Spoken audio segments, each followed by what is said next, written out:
एक समय की बात है, एक राजा था जिसका नाम विक्रम सिंह था। वह बहुत ही न्यायप्रिय और वीर था, लेकिन उसके राज्य में एक अजीब परंपरा थी।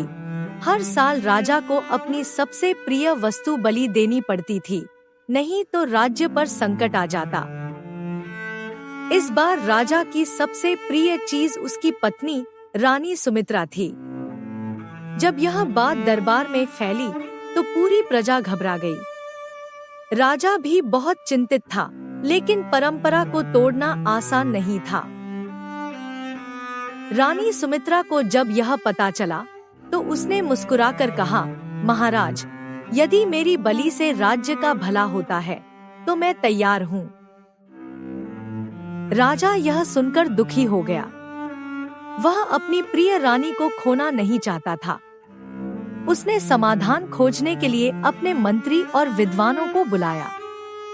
सभी ने कहा कि परंपरा को नहीं तोड़ा जा सकता, लेकिन अगर कोई दूसरी बलि दी जाए तो शायद समाधान निकल सकता है। राजा ने सोचा और फैसला किया कि वह अपनी सबसे बड़ी कमजोरी की बलि देगा, अपनी सत्ता की। अगले दिन बलि की रस्म के समय राजा ने अपने मुकुट को उतार दिया और सिंहासन छोड़ दिया। उसने घोषणा की, मेरी सबसे प्रिय चीज मेरी सत्ता है और मैं इसकी बलि देता हूँ।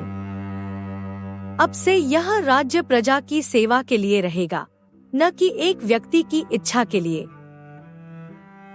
यह सुनकर देवता प्रसन्न हुए और राज्य पर आने वाला संकट टल गया।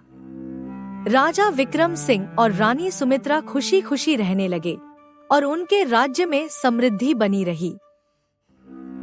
सीख: